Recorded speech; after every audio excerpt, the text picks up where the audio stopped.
This is going to be a section where I cover the binder strategy, or how I get my tenants to ask me to raise the rents. My name is Dion McNeeley. If you are unfamiliar with who I am the lazy investor who reached financial freedom by looking for the right amount of cash flow from the least amount of units. And the binder strategy has been a huge part in how I've been able to reach financial freedom. I'm also the author of the book, Financial Freedom for the Lazy Person, which will be available on Amazon and Audible. And in that book, there's actually a chapter on the binder strategy and what we're going to cover today, just for those people who like to see it in print instead of hear me talk on a video. If you're not familiar with who I am, as the lazy investor, I am somebody who didn't start investing until I was 40. I got laid off from law enforcement because of the 2008 housing crash. You know, when cities aren't making any money anymore, they don't have taxes coming in to pay wages. So I got laid off with a lot of qualified officers at the same time. I was a single parent with 3 kids, found out about $89,000 in bad debt in my name I didn't know existed until the divorce. I started teaching at a CDL school, making $17 an hour. So that was my starting position. It's not the best. There are worse. I think the only thing I was really missing would be like a major health concern or something. But I had checked all the boxes on this is going to be a rough start. After investing for about a decade, I retired in 2022. And here's what the numbers look like for those number nerds out there like me. I have 18 rentals, so I don't have a huge portfolio. That wasn't my goal.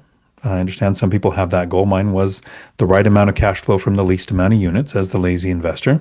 My strategy will also help people who have a larger portfolio. I have 18 rental units that produce about $35,000 a month in rent. I have a little over $9,000 a month going out in mortgages. I set aside $5,150 a month, which is a cop joke because that's the code for holding a crazy person. That's for future repairs, maintenance, and vacancy. That leaves me about $21,000 a month to figure out how to spend. I live on a little less than $5,000 a month, usually around $4,000. So I'm still adding to the portfolio, not as a goal, just as a byproduct of the money piles up. Where the binder strategy comes from is, as the lazy investor, I actually prefer to buy properties with tenants in place. I understand a lot of people, a lot of investors want to buy vacant properties because you get to do a shiny new rehab, look at value add, and get those market rents. And it's probably the best return on your money. So the most logical thing to do as a landlord is to buy vacant properties or to buy properties and kick your tenants out. But I was working full time, raising 3 kids. I call myself lazy, and I really think I was just busy. As the lazy investor, I like to buy houses with tenants in place because of a few things. Usually when they're for sale with tenants in place, it's a previous owner who hasn't really been taking care of the place. They've kind of neglected the tenants. The rents are below market. That's probably why they're not making enough money, and that's why they want to sell. But if tenants are in place, not always, but a lot of the time, there's going to be power, right? There is electricity. There is probably running water. Maybe even there's floors, right? I get you can buy it and do a rehab, but I invested for over a decade without doing one rehab on any one of my properties. I didn't do a BRRRR until after I retired. It was my first rehab. So my goal was to buy rent-ready or already occupied properties. Yeah, the margin would be better if you did more work, but I didn't have the time. And if I thought buying a property was going to mean more work, I'd probably be less motivated to actually buy a property.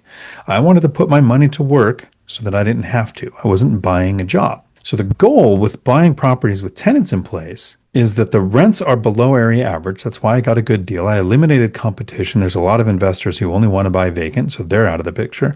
There's a lot of other investors who only want to buy it if the market rents are already in place. I'm buying them usually with low rents, but I want to look at it from the perspective of the tenants. I've been a tenant. I've been a renter. Tenants live in fear. You know, if the owner's going to sell, what if they kick him out to sell it? What if somebody else buys it and kicks him out because they're going to own or occupy it? What if somebody buys it and doubles or triples the rent? What if they don't allow pets? Like, these are valid concerns of the tenant. And as an investor, I don't want to be heartless. I actually want to feel ethical in the way that I invest. So one of the reasons I use the binder strategy is because with my goal, I get to alleviate the tenant's fear. It's not my goal to kick them out. It's not my goal to not let them have pets. I do want to increase the rents. but I also want to keep the tenants happy. It's very important to me to have happy tenants because happy tenants don't trash your property and happy tenants don't leave. So with the binder strategy, I call it a binder because you can see here, it's actually a 3-ring binder. You can do it through email. You can do it through text messages, but I prefer in person with the binder. And I will explain some situations where you do it through email or text and it makes more sense. But when do you want a binder? Because if you buy a property and you just go binder the first day and you get a new shiny long lease because maybe the tenants run month to month or their lease was about up, do you even know if you want to keep those tenants? You didn't get to vet them. You didn't get to run their credit. You didn't get to check their work history, know their eviction history. So these are called, by most people, inherited tenants. So I like to wait a couple months. I want to wait at least 2 calendar months before I go and use the binder strategy because the result is usually a longer lease, not just the rent increase. But in those 2 months, I get to do a few things. I get to go, do I want to keep these tenants? There's usually 3 things that matter that we're screening for to hope these 3 things go well. Do they pay their rent on time? So are they likely to pay their rent? Do they call you for super trivial things? Or do you get noise complaints? Right? We're trying to vet our tenants, which you didn't get to do in this case, to make sure those things go as smooth as possible. So in those 2 months, I'm actually testing the tenant. I'm also taking those 2 months to get a few things done to change the tenant's opinion of the owner because the previous owner had already neglected them and, not raised the rent, which was a great thing, but they probably weren't fixing things either. And I have an inspection report from the purchase to go through and go, okay, here's my honey-do list for my handyman to get these emergency things done. And then here's some things that'll get done eventually. But I'll also do some minor upgrades. I put in motion sensor LED exterior lights. I put in coated locks. I buy Class C properties on purpose. That's my targeted type of rental. They're not used to having coated locks. They almost always have to have keys, so it's kind of an upgrade. I actually asked the tenants if they owned the place, what would be the first thing that they fix? And I've never had a tenant ask for something major like, well, I would add another bedroom. It's usually something small like the screens have holes in them, or I would like a screen door, or the fan squeaks. Spend a couple $100, do my normal upgrades. And in 2 months, those tenants understand that I'm now an owner who's going to take care of the place. So that's how I time the binder with a purchase. Generally, after binder strategizing my tenants, I would do a 5% rent increase every other year. So every other year, there's no increase, then every other year, 5% increase. From 2013 to 2020, that pretty much worked for me every time. But we want to pay attention to the market and we want to understand if there's ever a black swan event. Right? This is something that happens to the market or your local market that drastically changes home values, interest rates, or rents that you can refinance to a lower rate. You can understand prices are about to shoot up if rates go down.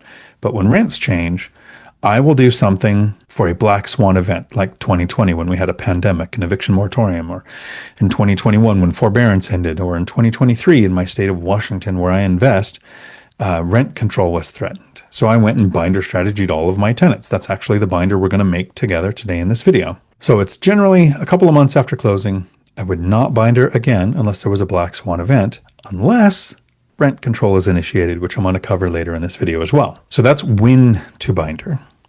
Now, how do you binder? How does this actually work? I have a 3-ring binder. This would look the same in email. This would look the same in text. This is actually just a screenshot from Zillow. You can use Redfin, Realtor, your MLS picture, whatever you want, but I would prefer it to be something that the tenant has access to. Because what we're doing is we're showing, here's what the value of this property is, which was my first house hack. This is the duplex that I bought, which is my preferred style, side-by-side units, garages in the middle, no shared living space, pet-friendly fenced yards in the back, checked off a lot of boxes. Didn't make a lot of money with those first rents. But after the binder strategy, after me moving out into my next house hack, I'll show you what it looks like a little bit later. I'm showing the tenant that my property value has increased. So my insurance and my property taxes are based on this new value, and that the rent they might have been paying with the previous owner or that they might have been paying with me before the black swan event made sense. But it doesn't make sense currently. Now, the tenants don't actually care about your cost. They don't care about your insurance. They don't care about your property taxes. And I can prove this by saying, if you had a paid off rental property or a property with a mortgage, they would rent differently if tenants cared about your expenses. But area average rents set rents, not your expenses. I'm not sharing this because I want them to go, look, it costs me more to own the property. I'm sharing this to go, this is a public website. Everything I'm going to share with you today, you have access to. Not only can you verify, but you can go and get a feel for what I did here. You can prove what I'm talking about. And I continue to do that every page through the binder. Showing them the front page like this. This is the cover. Setting it on the table lets them know that we're here to talk about the property. The tenant knows we're probably going to talk about the rent, but I don't just jump into, I'm going to raise your rent. Because remember, as an owner of a property, if I want to raise the rent $100 a month, the tenants would hate it. I'm a jerk. They could flame you on social media. They might just move out. Tenants don't think the way owners do. Tenants think, you haven't improved the property. You haven't done new paint. I have older appliances. Why would the rent go up if the service you're providing hasn't changed? Owners understand that rent goes up because the dollar has lost value to inflation. Handymen cost more, materials cost more. So all of our expenses, not just property taxes and insurance, are going to cost us more. So rent goes up because the dollar lost value, not because we're providing a better service. But tenants don't think that way. So instead of raising the rent $100 and being a jerk, I use the binder strategy. I show them the cover, and then I open the binder and I show them the very first page is the map. Go to Zillow, Redfin, Realtor, whatever, Facebook Marketplace, Craigslist, whatever has the most rentals in your area, the way the people in your market tend to find their rentals or list their rentals. In mine, it tends to be Zillow. I use Hemline in most of my responses, even though Hemline puts it out on 15 platforms. Most of my responses come from Zillow. So I take the screenshots from Zillow. Might be Redfin in your area, might be Realtor. So looking at this map, I'm not going to cherry pick. I'm not going to point out the 2900s or the 2500s, and I'm not going to point out the 1700s. I'm looking for kind of what I call the mode, kind of the median, kind of the average, but what is the most common number people are going to find? There's a lot of 1800s, a lot of 1900s, a lot of 2000s. So in my mind, I kind of set the area average here at about 2000. There are nicer places that will rent for more, and there are worse places that will rent for less. But the tenant's not thinking nicer or worse. They're thinking how many bedrooms. They're thinking how far to work, how far to the school. They're looking at the map with a little less information than the quality of the rental. So I share this, and I just kind of point out my property is pretty much central to this map. So the tenants think of all of these listings around here, these are the ones closest to where they live. Then I go to fair market rents. You can actually just Google fair market rents. The HUD puts out fair market rents. They're required to put them out every year by October. And so for next year, you'll get updates in October for 2026, by October of this year. The current tenants are paying $1,460 at the beginning of this conversation. I actually say, what would the government pay me if you moved out? This is just kind of a casual question. I would just say, this is what the government would give me if you moved out. Now, this does include utilities, but in my market, this is a 2-bedroom each side duplex, about $2,000, kind of the area average, right? There were some properties for more. There were some properties for less. I let the tenants understand that the big evil government will pay me more than what you're paying me to live here. Letting the tenants kind of know that to me, the best possible outcome is you decide to move out. My property is close to Joint Base Lewis McChord, so it's a large military installation. If you are near a base or a college, because anybody attending a college using their GI Bill will get paid at E5 level. The reason I reference E5, and in person in my binder, I'll probably have it highlighted, is because if you look at E1 through E4, they basically get paid the same, because most of the time in the military, this is when you're in boot camp or your MOS training or just getting to a base, and you might not have your family there with you yet, so you're either staying in barracks. But at E5, we tend to get more people living off base. They're usually not 19 or 20. They might have a family now. There might not be enough housing on the base to accommodate all of the service members, so they live off base and get paid what's called basic allowance for housing. Near this base, or attending college near here using the GI Bill, people are paid $2,430 a month if they have a family, $1,908 if they're single. Usually single lives on post, though. So I'm just referencing that to say, here's what the military is being paid to live around this base.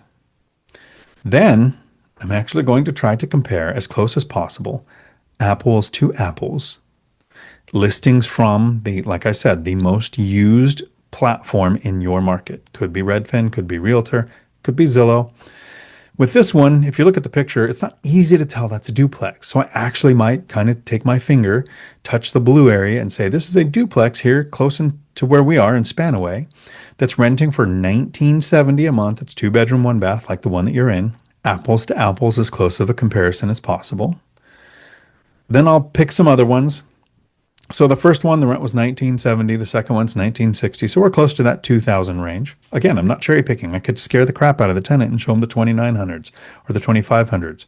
The tenant is also, if they look themselves, going to notice and look for and find the 1,700s, which could be low income requirement, no pets, could be reasons why or it could be like in that map I showed you, there's an area called Lakewood, which is the cops can't go there alone kind of area. So the rents can be lower there. Local tenants know the bad areas in your market usually. So I'll reference this one. I'll say this one looks a little bit better than mine. It's got newer paint and everything, but how's the parking? There's no pet-friendly fenced yard. You got a lot of stairs, right? So the rent's kind of close to that area average. And then I'll show another one. This one, the rent's a little bit higher, but the inside kind of was about the same quality as mine is. As the tenant is living in it. It's kind of the upgrades. I might have newer lights than this, and I definitely remove wood burning stoves. But this was one close in the area, and the rent was where I needed it. Again, not the maximum, not the bottom. The lumberjack landlord talks about removing the top and removing the bottom. He does a version of this through text and email. But those are the examples that I used. I used 3 of them. You might use 3 to 5. Try not to overload them with too much information, because people will get stuck on details. I'm just going, here's a reference of some of the ones that are available in this market. Here's what happened with the conversation with these tenants when rent control was threatened. My rents were low.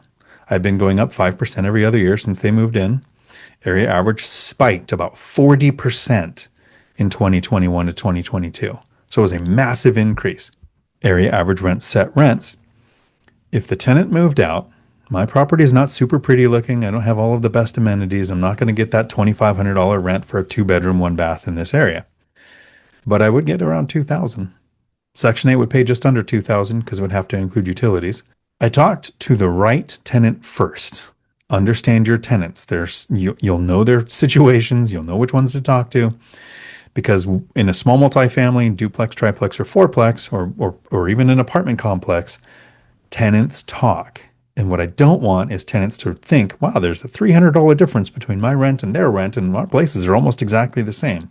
So whatever the first binder strategy settles on is usually what the rest are going to agree to.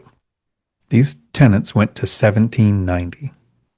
From $1,460 to $1,790, the tenants asked for over a $300 a month increase. That's $600 a month from a duplex.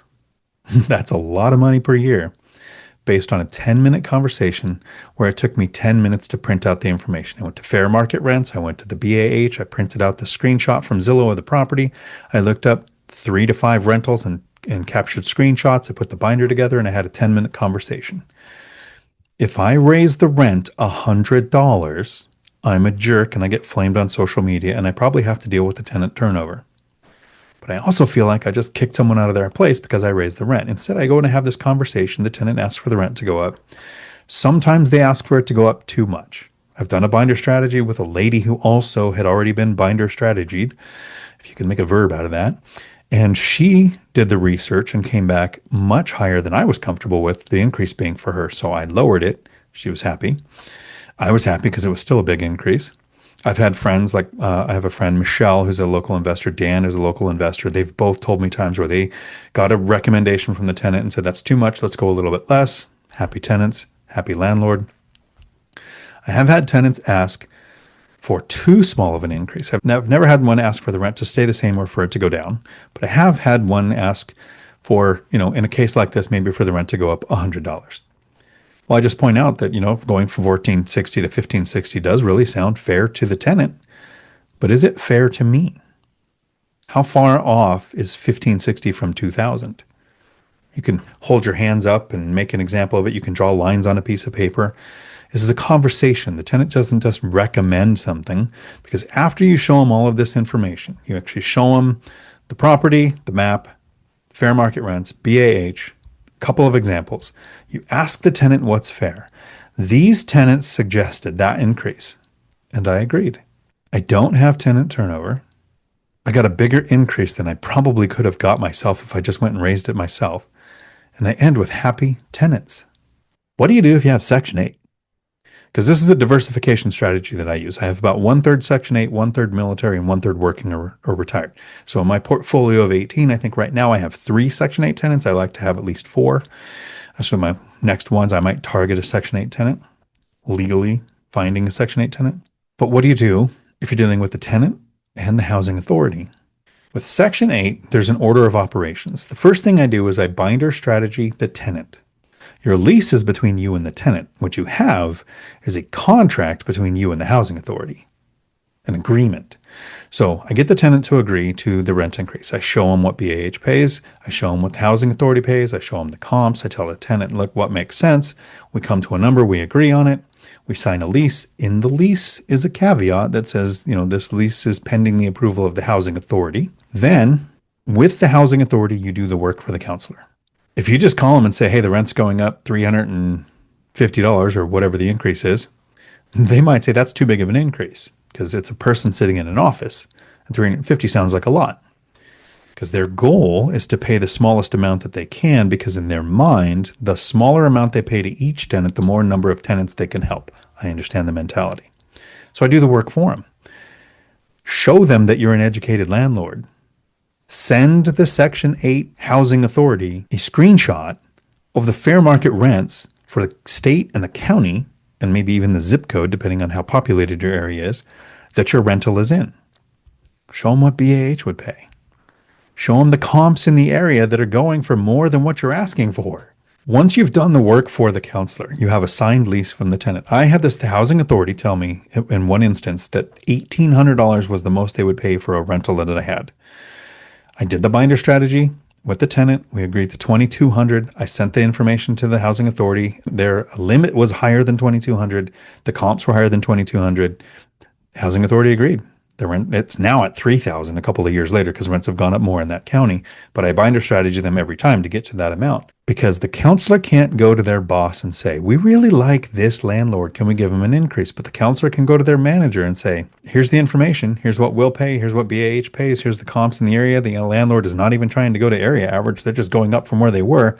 The amount of the increase doesn't matter as much as that you're not increasing more than what the limits are for the area. What if you're not like me?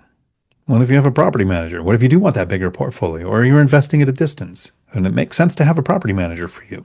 With the property manager, it basically works the same way. Are your rents above, at, or below area average rents? Because area average rents set rents, not your expenses, not your wish list, but what are the rents in the area? How do your rents compare to the area average? Do the work for your property manager. If the comps are significantly higher, maybe email some comps to the manager and say, why are we so far off of what these rentals are that I'm finding available? Maybe they know something about the market that you don't, and there's a reason. But it's the area average comps too. Don't cherry pick, not the highest, not the lowest.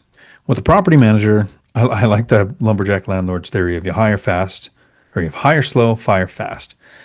And I take from my law enforcement background that whenever you're dealing with a contractor, a handyman, an agent, a lender, a property manager, any situation like this, I follow the same thing that a cop does when they're on patrol. Ask, tell, make. Ask the property manager, why are my rents so far off of the comps that I found? If the answer isn't good enough for you, tell them, I want the rents to be more in line with the comps that I'm finding in the area. And if they don't agree to it then you make them by firing them and finding a new property manager. Now, the big, scary bugaboo in the room is rent control. What happens when rent control happens or is even threatened? Rent control makes landlords richer and more tenants homeless. I'm going to make, no kidding, I did a whiteboard video. I'm going to make $138,000 more in the next 2 years than I was going to make because there's rent control in my market. So the binder strategy for me becomes more important. If you just raise the rent because there's rent control, which is what it does, it forces you to raise the rent every year because you can't do a bigger increase when there is a black swan event. You have to keep up with rents by doing an increase every year. The reason the binder strategy becomes important is because educated tenants understand. When the market rents go up significantly, which is what happens with rent control, because a lot of the landlords don't renew leases. They force tenants out. They say, you have 90 days to get out, I'm going to rehab. You have 90 days to get out, I'm going to move in. You have 90 days to get out, I'm going to sell. They rehab it and rent it out for a significantly higher amount. So rents get pushed up. So what is your maximum allowable increase from your rents? In my market, it's 7% plus inflation with a cap of 10 because of the new bill that just came out in 2025. I'm doing a 7% increase every year. Instead of doing 5% every other year, which I had done from 2013 to 2020, then Black Swan events can do a bigger event, right? A bigger increase. But now I can't do the bigger increases for Black Swan events. I have to increase every year. So instead of 5% every other year, I'm now doing 7% every year. But I'm showing the tenants I'm also not doing the cost of inflation. I'm only doing the 7%. Here's area market rents. Here's what Section 8 would pay. Your rent is below area average. The increase is below area average. The change is I don't ask them what's fair. I show them what the rent increase is. I blame rent control because it's nice having the evil government there as the bad guy, so I don't have to be the bad guy. Educated tenants understand. Understanding tenants are more likely to be happy tenants. So what if the binder strategy fails? Because it is entirely possible that it does. I've had one instance where it failed, and it was the best possible outcome. I had 2 remote workers in a 2-bedroom house that had a 3rd bedroom that was technically a den because it didn't have a closet. Well, they were remote workers. Their rent was significantly below the area average, and they had been binder strategied once in the past. So I went to binder strategy them again, and they said, hey, we're remote workers. We can't afford an increase, so we're going to move to a lower cost of living area.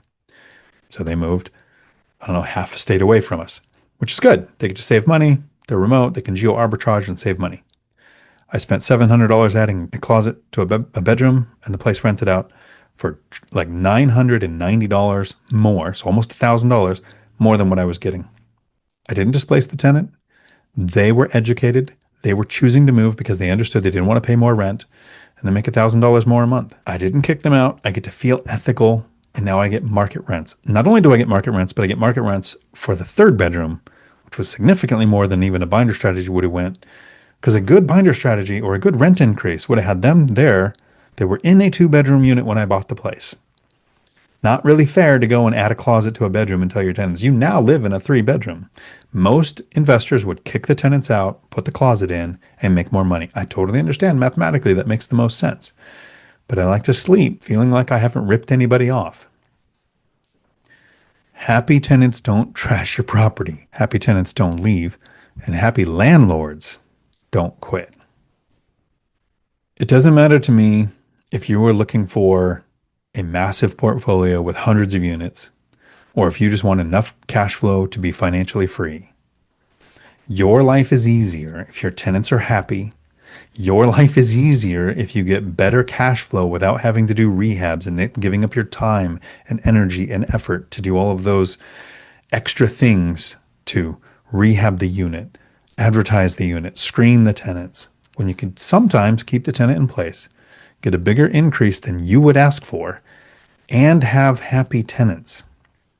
We're sorry, the number you have dialed is not in service at this time.